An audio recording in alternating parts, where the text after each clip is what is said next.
嗱，好耐咧都冇同大家介紹超跑啦。今次去到澳門咧，就喺永利澳門同埋永利皇宮嘅超跑展咧，就同大家睇下呢一部全球限量125部嘅 Koenigsegg Jesko Attack。呢部全球限量125部嘅 Koenigsegg Jesko Attack， 車價就300萬美元起，仲要未連稅添。部車其實曾經喺香港發表過，雖然喺永利展出嘅呢一部係左軚，但係其實右軚版就已經交咗車。香港仲已經有車主擁有，不過我就係第一次近距離接觸佢。部車係人手製作，同埋125部配額咧，一推出就已經被搶購一空。車身、車架全部用碳纖維，引擎蓋之下咧就係用一副5公升 V8 雙 turbo 引擎，9速 LST 半自動波箱。至於懸掛同埋各項電子系統，全部都係佢哋自己研發。呢一點亦都係佢哋同其他 hypercar 唔同嘅地方。Jesko 除咗 Attack， 仲有一部 Absolute 版。Attack 追求操控穩定 ，Absolute 就講求速度。部車馬力輸出達到1280匹，扭力高達1000 Nm。但係如果用 E85 Biofuel Cell 嘅話，馬力輸出可以增加至1600匹，扭力亦都可以達到1500 Nm。但係最癲嘅都係佢呢副波箱，佢呢副新嘅9速 LST 波箱。內置7個小型濕式離合器，直接控制轉波。轉波嘅時間咧就竟然只係需要0秒。而且結構就比 DCT 簡單，亦都輕40%，只係重90公斤。至於車身呢條龍呢，佢哋話係為咗今次展出而專登加上去，好唔好睇呢？就見仁見智啦。係咪想了解更加多呢？我就同咗佢哋嘅聯合創辦人 James 傾咗一陣，等佢詳細講解俾大家知。So as far as we're aware, this is the first Jesko to be in Macau.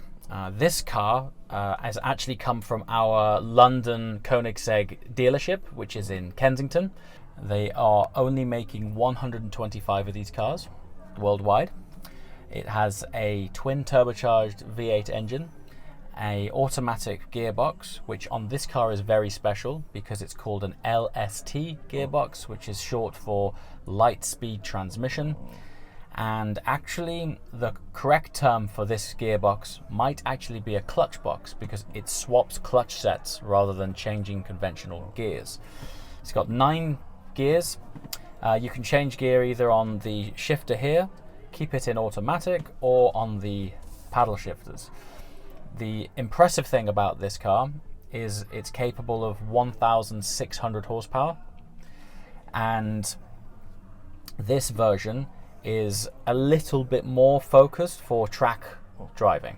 So there are 2 versions of the Jesko. This one we are in is called the Jesko Attack, which has the big wing and more aero. The other version is called the Jesko Absolute. That has no rear wing, less downforce, but is designed for a higher top speed. It's made in Sweden, in the Koenigsegg factory in Ängelholm. They're all sold out, and we are really honoured to have flown hours over here from Kensington in London all the way to the Wind Palace in Macau. So this is the interior of the Koenigsegg Jesko. Now it's a nice blend between carbon fibre and leather. One of my favourite features of the Jesko is the floating instrument cluster, which means when I turn the steering wheel, the information on the wheel stays level with what I'm staring at. It's quite cool. Inside, you can change gears by using the paddle shifters here on the steering wheel, or you can keep it in automatic by selecting the driver mode here on the transmission. We have a central screen which controls a lot of the functionality of the car. We've got media connecting to your phone and Apple CarPlay, controls for lights, locking the vehicle, and interior changes. You can change the color spectrum of the lighting inside. Performance is my favorite screen. This will show you how much boost pressure the turbo is developing, how much power you're using, and how much torque the engine is developing, as well as important details like the engine temperatures from oil, water, and gearbox. And then one of the really cool features on setup, you can connect the car to Wi-Fi. It can connect to the factory back in Sweden, and they can give you over-the-air software updates or help you with any of the functions and features on the car. The other thing, the seats and the mirrors are also all controlled off the central screen, and something rare for a hypercar, heated seats. Something also rare for a hypercar, not one, but 2 cup holders. Quite rare for a hypercar. And down here, we also have wireless charging that you can put in 2 phones and charge either side. Nice functionality on this car. You can actually remove the roof. So if you undo these switches here, you can take off the roof and then you have an open air driving experience.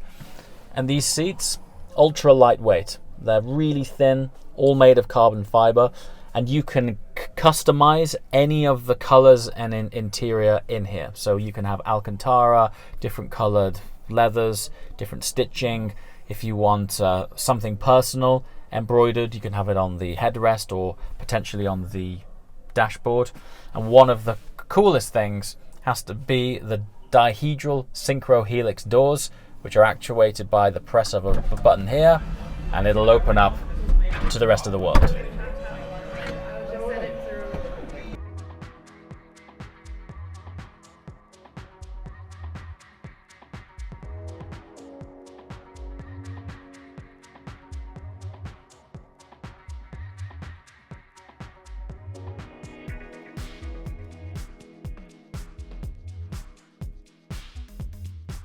除咗 Jesko Attack 超跑展之中咁多部跑車之中，呢一部 Porsche GT1 Strassenversion 亦都非常之吸引我。呢部車嘅出現呢，係當年 Porsche 必須生產25部911 GT1 公路版先至可以參加勒芒24小時耐力賽。最後呢 Porsche 就做咗21部出嚟，由落場變成合法公路車。Strassenversion 嘅避震偏軟，波箱同埋引擎亦都經過調校，再配搭 Steel Brakes。